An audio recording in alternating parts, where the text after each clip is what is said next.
On today's Sportsline, we look at BYU volleyball Sweet 16 matchup against the University of Florida. BYU football looks ahead to their bowl matchup against Western Michigan.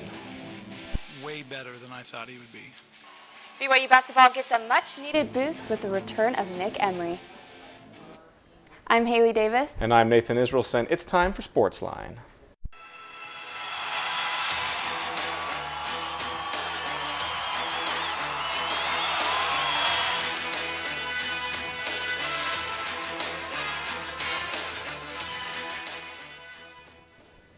We are glad that you can join us today for our final edition of Sportsline, but like all good things, this show must come to an end. You know, but one thing I hope doesn't come to an end is the BYU women's volleyball team and their victories. I feel like they are a gift that keeps on giving. I'm dreaming of a national championship this winter, and hopefully that starts tonight. That's right, because BYU hosts 4 teams in the NCAA Women's Volleyball Sweet 16 today. The Cougars will take on Florida, and Texas will play Michigan in the Smith Fieldhouse.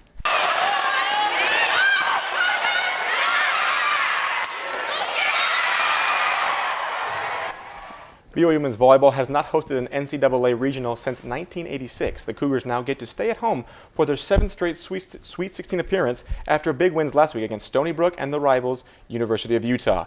BYU stays undefeated at home this entire season.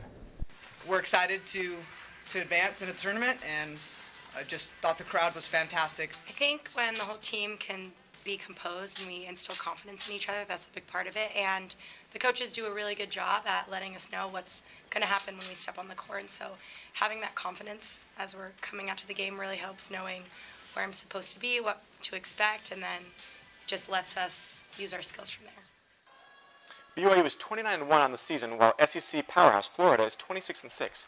Whoever wins today's matches will go on to play Saturday in the Elite Eight. The Final Four is next week in Minneapolis. The BYU-Florida match begins at 4:30, and if you can't make it to the game, you can catch it on ESPN3. Nick Emery made his return from suspension and helped the BYU basketball team to a win over Utah State on Wednesday. Sportsline reporter Paul Swenson is live at the Marriott Center to tell us more about Emery. Paul, what does he add to this year's team? Well, Haley, if there's one thing that the Cougars are desperately in need of this season, it's three-point shooting, and Nick Emery should definitely be able to help with that.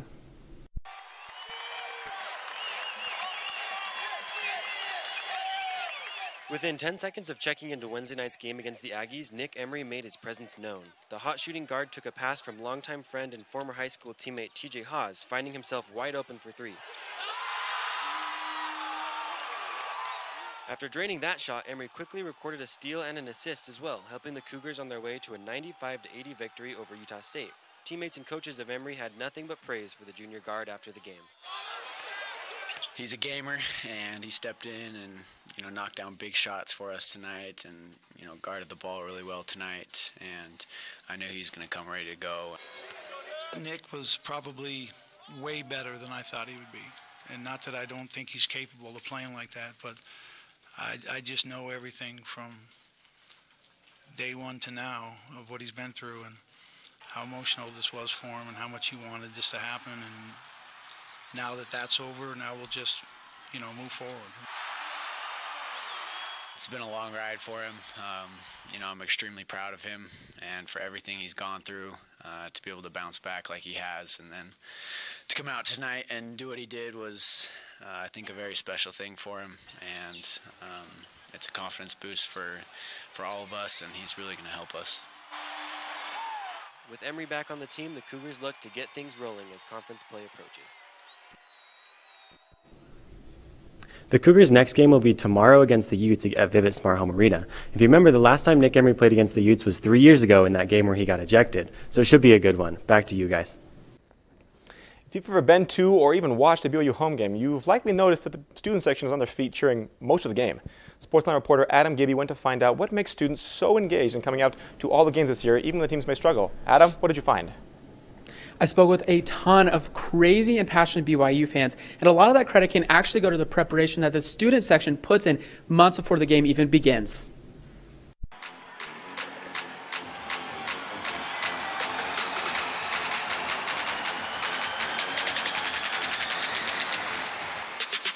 BYU student section, the Roar of Cougars, or The Rock, is one of the loudest and biggest student sections in the nation. The Rock has been nominated as one of the loudest and game-changing student sections according to multiple articles, including SB Nation, The Bleacher Report, and ESPN. But it's the work behind the scenes that makes The Rock what it is today. The players need, a lively student section. Regardless, win or lose, they need that crowd, and so we really emphasize the energy that comes from everybody being together. The Rock Board is a student-run organization made up of primarily full-time student volunteers to help make BYU athletics more than just sports.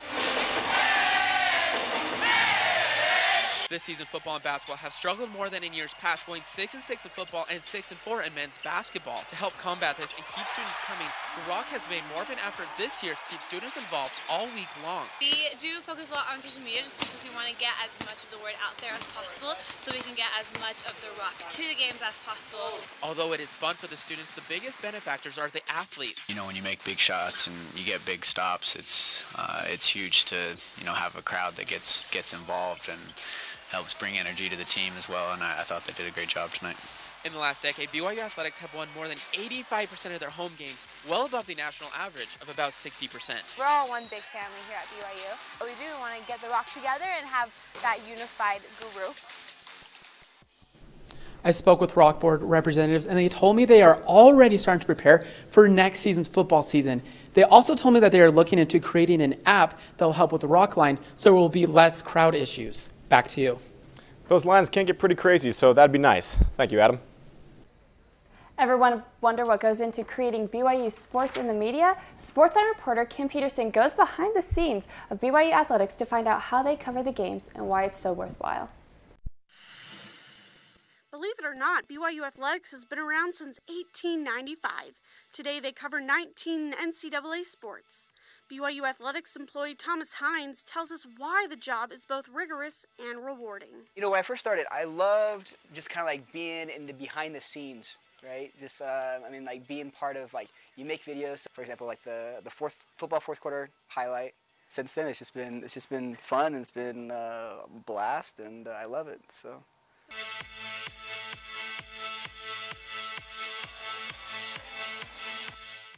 During the games, it's all about filming. After the games, it's post-game interviews, uploading videos, and editing highlights. If they're not in the game, they're creating videos that they'll use in future games or to post on social media. Getting and recording the feed from the Jumbotron directly, and while I am recording it, I am sending it to Premiere Pro, where I can cut any highlight that happens, any cool play, any dunk, any three-pointer. I'll just grab the clip and export it to social media. From beginning to end, fans can see game highlights online in a matter of minutes. One thing that I love about the sports is that the action's already created. You just have to capture it. And you just create a story with that action through choreography. Why do we go and watch sports? Because they're unpredictable. That's what makes it exciting. It's basically trying to create an intro video where you can get the crowd pumped up.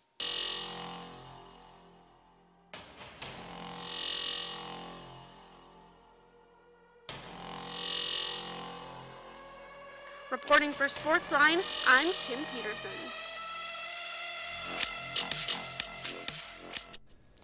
BYU football is headed back to Boise on the blue turf for their 36th bowl appearance. The Cougars will face off against the Western Michigan Broncos on December 21st in the famous Idaho Potato Bowl. BYU is 0-5 on the blue turf all time. However, with Western Michigan as their opponent, the Cougars come into the bowl game as a 14-point favorite over the Broncos.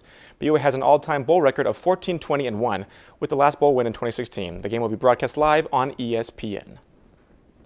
Salt Lake City native Nathaniel Coleman is a rising star in the rock climbing world and credits his success not only on his athleticism but also his mental focus. Sportsline reporter Natasha Ramirez shows us how Utah's bouldering champion prepares himself for the pressures of climbing. Nathaniel Coleman discovered his love for competition climbing at 9 years old, and at 21 has already made a name for himself with 3 bouldering national titles under his belt. For Coleman, he advocates creating the right mental headspace before competitions in order to climb your best. It's a really nice balance of a physical and mental challenge. When Coleman is on the wall trying to figure out the best bouldering route, he takes each move one step at a time rather than being overwhelmed about the near impossible climb. It has such like an element of problem solving, and in order to be like mentally prepared for that, you need to be like calm-minded, but also kind of fierce at times, I think.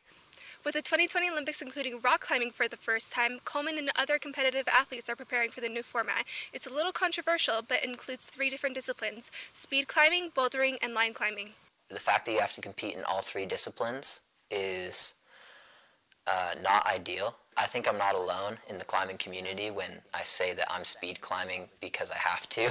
It's rare for professional climbers to excel in all 3 disciplines. While Coleman is practicing his speed climbing, he's also making sure that his mind is just as prepared. The top 25% of competitors in nationals are strong enough to win, but the thing that decides who wins is who has the better head game. With the Olympics on his mind, Nathaniel constantly reminds himself of his motto: Don't climb not to fall, climb to climb your best. Nathaniel's next competition will be in January at the Combined Invitational in Salt Lake City. If he does well and keeps that razor-sharp focus, he could climb one step closer to the Olympic qualifiers. For Sportsline, I'm Natasha Ramirez. Well, Rudy Gobert gets hot after 2 quick fouls last night in the game against the Rockets. We'll tell you how the team responded coming up. And right after the break, we have for you the 3 plays that had the biggest impact on the week. Don't go anywhere. Sportsline will be right back. See on page 4 that the projections need to be earthquake next Thursday. Seriously? Thursday? Can't do that. This is really inconvenient. I have yoga that day. I have no time for this. So. I can't do Thursday, but I can do Friday. Disasters don't plan ahead. You can. Talk to your loved ones about how you're going to be ready in an emergency. Don't wait. Communicate.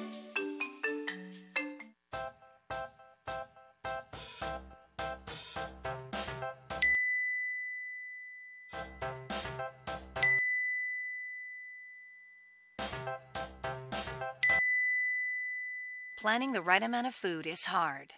The Guestimator makes it easy. Just tell it who's coming and what's for dinner.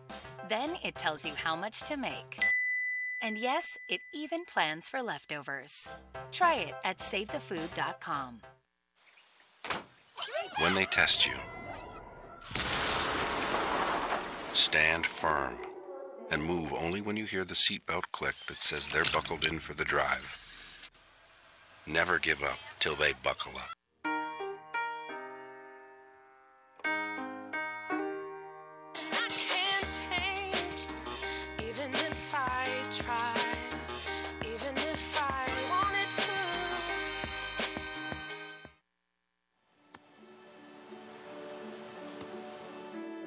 I don't remember how it started.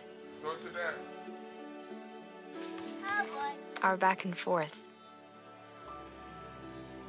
It always came back. Dad! You probably don't remember what you told me. That was perfect. But I heard every word.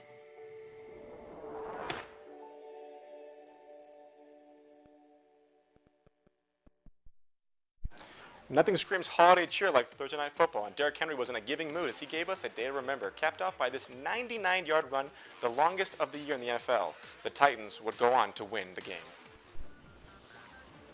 Nearing the end of a blowout game, Jazz point guard Dante Exum decides to show his best Houdini imitation as he wraps the pass around Clint Capella to Derek Favors for the easy slam. The Jazz have won 4 of the last 5. In a battle between the Nets and the Thunder, Paul George decided that he didn't want to lose the game and put the team on his back as he scores 23 points in the 4th and hits a game winner like it's another day at the office. Derrick Henry scores 4 touchdowns in the Titans' 30-8 win over the Jacksonville Jaguars. For you to go through it. Here's Henry. What a night! Henry! He is gone for the touchdown! Henry ran in the NFL's second ever 99-yard rushing touchdown and scored 3 other touchdowns. He also rushed for a franchise record of 238 yards on only 17 carries. The Titans advance their record to 7-6, while the Jaguars fall 4-9. Murray, Boomer Sooner, winner of the Davy O'Brien Award. Let the season of football hardware begin as college football hands out its regular season awards, including Best Quarterback to Kyler Murray, Player of the Year to Alabama quarterback Tua Tagovailoa, award for Best Running Back to Wisconsin's Jonathan Taylor, and many more. The most prestigious of these awards is the Heisman, which will be awarded tomorrow night. The potential recipients of the awards are Murray, Tua, and Dwayne Haskins of Ohio State. The Boston Celtics win big over the New York Knicks, 128-100. Leading the NBA off, Smart puts on the extra move. Kyrie Irving led the way for the Celtics, putting up 22 points, dished out 8 assists, and grabbed 4 rebounds. Gordon Hayward scored 8 points and picked up 6 rebounds. The Celtics advanced their record to 14-10 after the victory. The Knicks fall to 8-18 after getting run over by the Celtics. Tim Hardaway Jr. scored 22 points in the loss for the Knicks. The Los Angeles Sparks of the WNBA have hired Derek Fisher as their new head coach. Fisher is a 5-time NBA champion as a player, as well as a former head coach of the New York Knicks. Fisher was fired from the Knicks less than 2 years into the 5-year deal. Regardless, the women of the LA Sparks are excited to welcome their new head coach to the team. The Jazz launched to a 118-91 victory against the Houston Rockets last night, at times leading by over 30 points. For 4 minutes, Exum favors, and just like that, the lead compounds for Utah. Derek Favors led the team with a double-double off the bench with 24 points and 10 rebounds. Our team competed tonight regardless of any situation. Center Rudy Gobert was ejected only 3 minutes into the game after smacking a bottle in frustration after receiving his second personal foul. Ingles stepped up and recorded 18 points, and Epe Udo came off the bench adding 9 points. The Jazz have won 5 of their past 7 games and take on the Spurs in Texas on Sunday. And Jazz star Donovan Mitchell received a letter asking him to step off the basketball court and into the courtroom for jury duty during the month of January. Jazz legal counsel responded by asking that Mitchell be excused from jury service during the NBA season, with the team's Twitter telling the Utah government to try back again in July. Donovan is just a little busy right now. The Utah High School Activities Association released the final draft for the high school sports realignment yesterday for the 2019 to 2021 school years.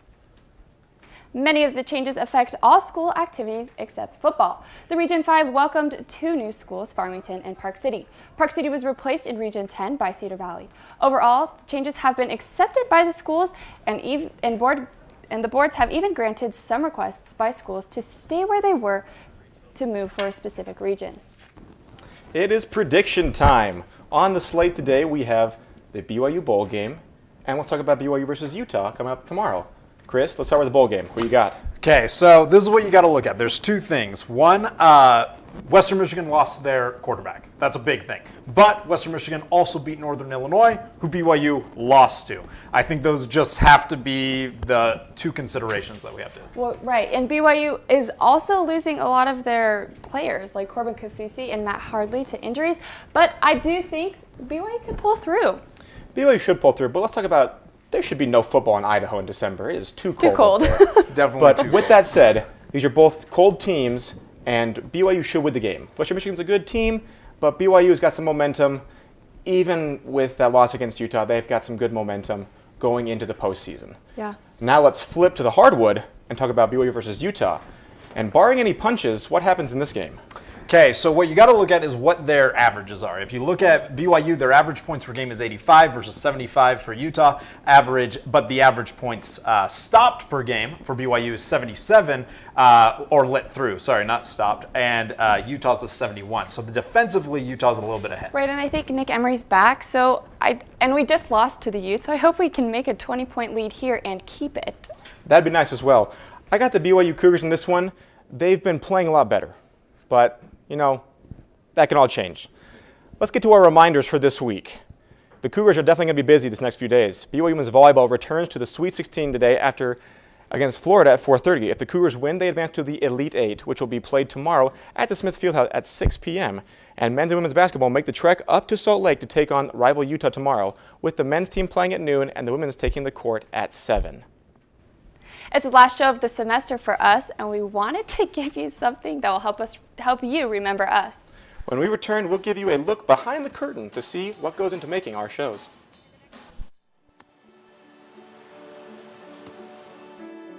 I don't remember how it started. Go to that. Our back and forth.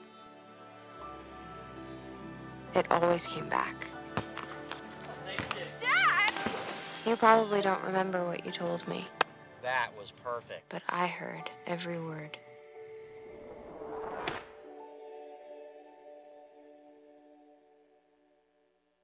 Hey, Bobo, do trees tell each other stories? I'm sorry. I'm afraid I don't know that. Hey, why don't we go find out? Listen. Can birds draw pictures? I don't have an answer for that. Dad, do stars visit their friends? Look!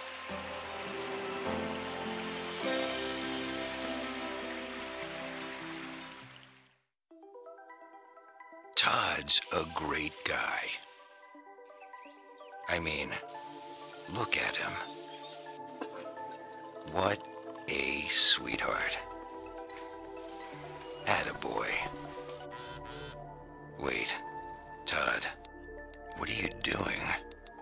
How totally selfish and un-Todd-like of you. Come on, Todd. Come on, man.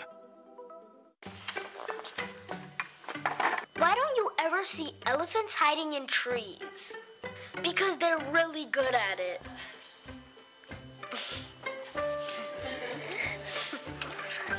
Yeah, I get it. Testing. Why did the girl ask the mushroom to dance? Because he was a fun guy.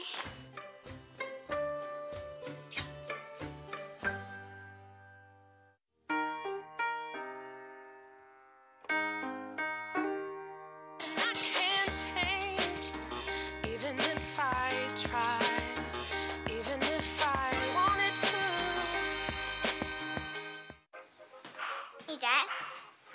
Hey, Dad. Do we have a gun? Why do you ask that, kiddo?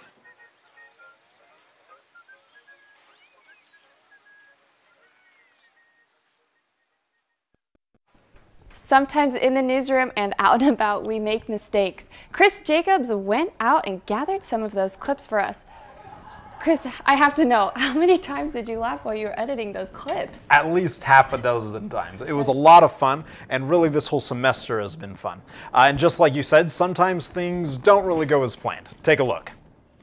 3, 2, 1. Ooga chaka, ooga, ooga, ooga chaka, ooga, ooga. Finding out where they will be playing their bowl game within the next couple of days. Hello. Although these might not be the healthiest of... Attended Brigham University, and he... Clark Walker followed his passion of barbering and... Sorry. It's 41 degrees outside right now. It's 41 degrees outside right now. Town hall meeting featuring Republican Tom.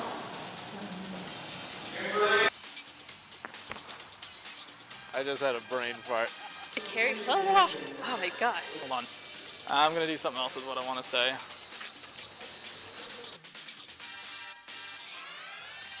The old stand plant. Olmsted. The Olmsted plant. Walt Clark is planning on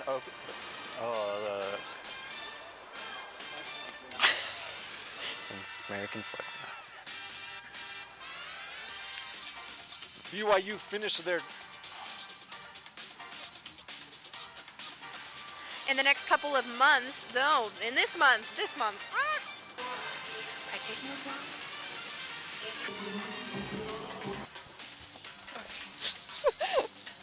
Enjoy your Thanksgiving. See? See, this is what I do.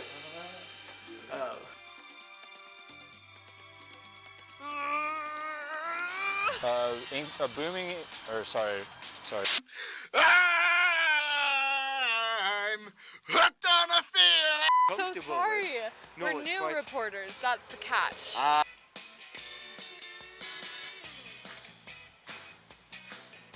Here. So you can just get the... Let's do it again.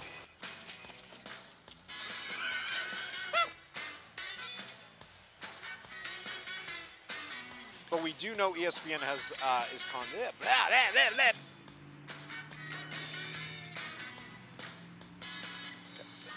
Yes, so she interviewed. And no, start over. Each box comes along with bags. Although these might, I'm supposed to walk and then talk. And they won 5th place.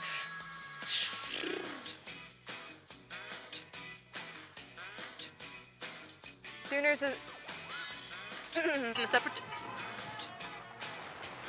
Oh, the battery is starting to get...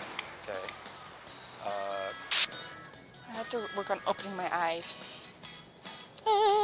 BYU has won the West Coast Conference Championships, and last year they missed out on postseason play. But BYU has won the West Coast Conference title 6 out of the past. BYU has won the West Coast Conference title 6 out of the past 7 years. Last season they missed out on postseason play, but in 2016 they made it to the 3rd round of the NCAA tournament, and this season they hope to do the same thing.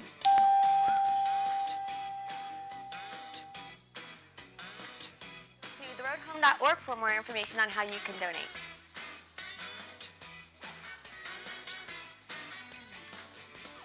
Right, but they are excited for the game.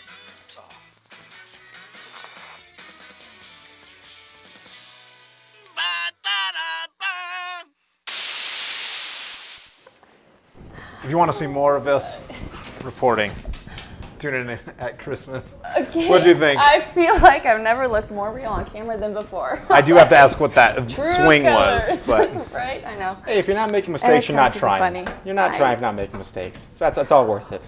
At least the stuff that makes it on here is good, right? Right, that's right. There's a lot of steps in between where it starts and where it ends. End, I'd say. There's definitely a progressional line. So we're moving. We're trending up. Okay, but that was awesome. That was so fun to watch.